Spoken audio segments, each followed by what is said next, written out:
लगभग 7 दशकों से भारत के किसानों के बीच एक विभाजन मौजूद रहा। एक ऐसा विभाजन जिसके बारे में किसी ने कभी बात ही नहीं करनी चाहिए। कुछ बड़े संपन्न किसानों और बड़ी संख्या में मौजूद छोटे किसानों के बीच विभाजन। ऐसा क्यों हुआ कि दशकों से पूर्ववर्ती सरकारों की नीतियां भी बड़ी संख्या वाले छोटे किसानों के हित को नजरअंदाज करती रही। इस भेदभाव को पाटने, छोटे किसानों के कठिन जीवन को आसान करने और बदलाव लाने का काम इतना मुश्किल क्यों कर दिया गया? भारत के छोटे किसानों के लिए कौन बोलेगा? उनकी देखभाल कौन करेगा? IMF प्रमुख गीता गोपीनाथ के अनुसार भारत के नए कृषि सुधारों में किसानों की आय बढ़ाने की क्षमता है, लेकिन ये सुधार अंतहीन बहस का विषय बना दिए गए हैं और केवल कुछ राज्यों से उपजा विरोध दिल्ली के बॉर्डर पर जमा होकर इसे और भी भ्रामक बना रहा है। नमस्ते, न्यू इंडिया जंक्शन में आपका स्वागत है। मैं हूं निवेदिता तिवारी और आज हम देश के एक बेहद संवेदनशील विषय पर बात करने जा रहे हैं। भारत के बड़े और छोटे किसानों के बीच चौंका देने वाला यह अनुचित अंतर।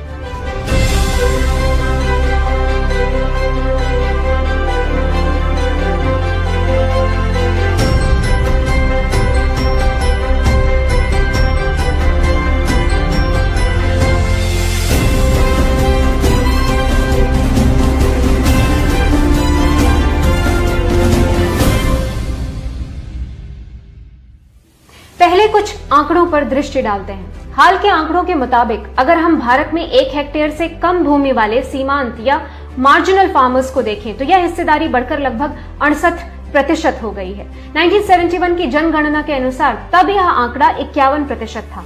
इसका मतलब यह है कि देश भर में सूक्ष्म किसानों की, मार्जिनल फार्मर्स की संख्या बढ़ी है। इसके अलावा अगर हम इन्हें 2 हेक्टेयर से कम भूमि वाले छोटे किसानों के साथ मिलाते हैं तो यह भारत में खेत की जोत का 86% हिस्सा है। इसका मतलब यह है कि आजादी के बाद और विशेष रूप से 1971 के बाद की सरकारों की नीतियों ने अमीर किसानों की एक छोटी नस्ल बनाते हुए बस जीविकोपार्जन स्तर पर रहने वाले किसानों की संख्या में वृद्धि की है। ये हालात चिंताजनक हैं। सीधे शब्दों में कहें तो पिछली सरकारों ने 14% अमीर किसानों को कठिन परिश्रम करने वाले छोटे और मार्जिनल फार्मर्स पर लगभग एकाधिकार बनाए रखने की अनुमति दी। क्या यह शोषण नहीं है? अब एक दृष्टि मार्जिनल या सीमांत किसान पर डालते हैं जो खेती करने का फैसला करता है। वो बैंक लोन कैसे लेगा जब बैंक में उसका खाता ही नहीं है? अब उसे या तो स्थानीय साहूकार से कर्ज लेना पड़ता है या मौजूदा कमीशन एजेंट से ज्यादा दरों पर, और ये दोनों विकल्प सीधे अमीर किसान से जुड़े होते हैं। यह किसान अपनी छोटी भूमि जोत के कारण स्केल और उचित मशीनीकरण करने में भी असमर्थ है। कड़ी मेहनत करता है, फिर जाकर अच्छी उपज का प्रबंधन करता है, लेकिन योजनाओं के दायरे में ना आने के कारण वो अपनी उपज को न्यूनतम दर पर एजेंट को बेचने के लिए मजबूर होता है, जिससे वो अपने ऋण का भुगतान भी नहीं कर पाता। इस तरह वो कर्ज के दुष्चक्र में फंसता जाता है। इससे भी बदतर हालात तब होते हैं जब किसी आपदा की वजह से छोटा किसान अपनी उपज से ही हाथ धो बैठता है। वो इसलिए कि यह किसान अपनी फसल का बीमा करवाने में असमर्थ था। जी, आपने ठीक समझा। जब मौजूदा बैंकिंग इतिहास ही नहीं, अकाउंट ही नहीं, तो लोन कैसे लेगा? बीमा या कोई भी अन्य लाभ कैसे मिलेगा? अब यह किसान क्या करे? अब तो वह बुरी तरह घाटे में घिर गया है। फिर साहूकार के सामने या तो वो गिड़गिड़ाए या कर्ज के बोझ तले दबता जाए। फिर एक पार्टी सत्ता में आती है जो सभी छोटे किसानों से कर्ज माफी का वादा करती है। अब चाहे आप हों या मैं, इस अवसर का अवश्य लाभ उठाएंगे। पर झटका तब लगता है जब इन ऋण छूटों का लाभ तो उन्हीं समृद्ध किसानों को मिलता है जिन्होंने छोटे किसानों को पैसा और संसाधन दिया। औपचारिक प्रणाली के बिना गरीब किसान खुद को आर्थिक तंत्र के बाहर पाते हैं। अब सोचिए कि अगर छोटे किसानों को, जिन्हें कर्ज माफी की सख्त जरूरत थी, उनका कर्ज माफ होने को कौन कहे, कर्ज और बढ़ता जाए तो वो क्या करें? आखिर पैसा गया कहां? इसका फायदा किसे हुआ? छोटे किसानों के साथ क्या हुआ?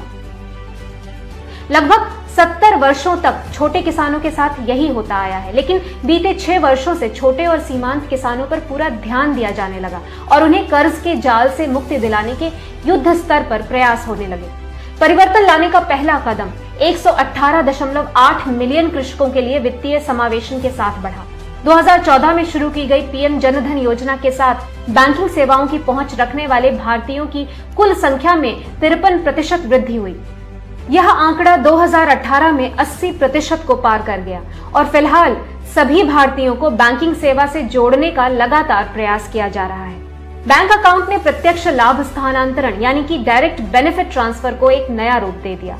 प्रत्येक खाता धारक, प्रत्येक सीमांत और लघु किसान अब अपनी बचत और एक औपचारिक लिंक तक पहुंच रखने लगा, जिसके माध्यम से वे किसान मानकीकृत और यहां तक कि रियायती दरों पर ऋण लेने के लिए आवेदन कर सकने में सक्षम हो पाए। सूक्ष्म सिंचाई पर एक नए सिरे से ध्यान केंद्रित करने से छोटे और सीमांत किसानों की आजीविका बेहतर हुई। अगली बड़ी घोषणा एक समावेशी फसल बीमा योजना की शुरुआत थी। पीएम फसल बीमा योजना ने बढ़े हुए जोखिम कवर की पेशकश की। इस योजना ने सरकारी सब्सिडी पर ऊपरी सीमा को हटा दिया और यहां तक कि स्थानीय आपदाओं के मामले में भी जोखिम कवरेज को बढ़ा दिया। उन लोगों को मजबूत बनाने के लिए जिन्हें भारतीय अर्थव्यवस्था की रीढ़ कहा जाता है, पीएम किसान योजना द्वारा छोटे और सीमांत किसानों के बैंक खातों में सीधे समर्थन आय ट्रांसफर शुरू हुआ। करोड़ों की संख्या में छोटे किसानों को दिए जाने वाले इस वार्षिक समर्थन आय के मायने बड़े हैं, जो छोटे किसानों को न सिर्फ आवश्यक कृषि जरूरतों की खरीद की हिम्मत देता है, बल्कि ऋण मुक्त एक बेहतर कल की उम्मीद भी जिंदा रखता है। पीएम किसान के तहत 1.1 लाख करोड़ रुपए से अधिक की राशि पहले ही जारी की जा चुकी है और इस योजना में अब अविश्वसनीय 11.53 करोड़ लाभार्थी हैं। एक आवश्यक कदम नए सुधारों के साथ आया है जो किसानों के बीच इस अदृश्य विभाजन की दीवार को ढहाने का प्रयास कर रहा है। इन सुधारों से हर किसान, चाहे वो छोटा हो, सीमांत हो या संपन्न, अपनी इच्छा से जहां चाहे अपनी उपज को अपने अनुसार दी गई कीमत पर बेचने के लिए स्वतंत्र हो जाता है। यही कानून अनुबंध खेती के लिए भी अनुकूल वातावरण तैयार करते हैं। अब हर किसान अपनी पसंद के मुताबिक अनुबंध खेती का लाभ उठाकर एक बड़ी अर्थव्यवस्था का भागीदार हो।